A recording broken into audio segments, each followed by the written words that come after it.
populaire depuis la fin des années 90 pour son humour froid, son intelligence de jeu et sa répartie à toute épreuve. Marina Foïs est également une actrice à fleur de peau, qui réussit souvent à mettre ses propres émotions au service de ses personnages.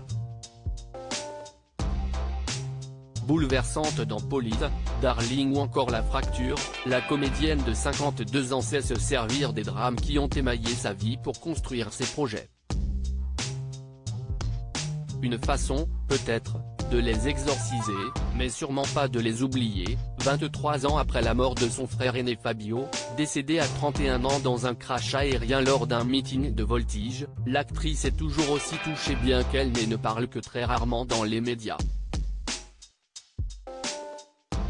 Interviewée pour le portrait quotidien de Libération, ce 3 janvier, elle a accepté de le commenter avec une phrase plutôt inattendue: « J'ai toujours trouvé ce passe-temps débile ».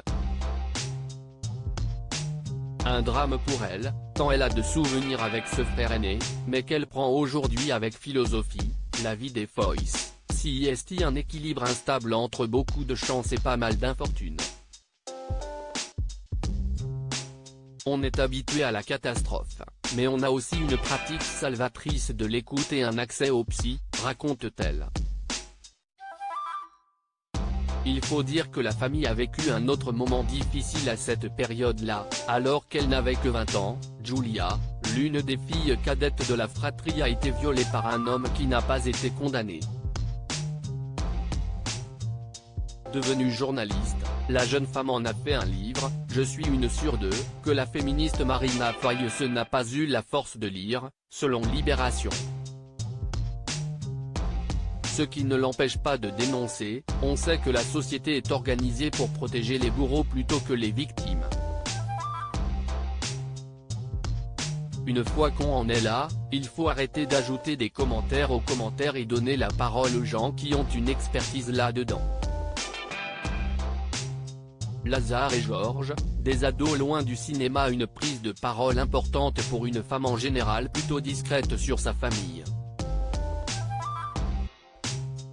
Révélant qu'elle a passé Noël en famille, avec Giulia, justement, et leur autre petite sœur Elena, médecin urgentiste, l'actrice fait également de rares confidences sur ses deux fils, Lazare, 18 ans, et Georges, 14 ans, né de son couple passé avec Éric Lartigot.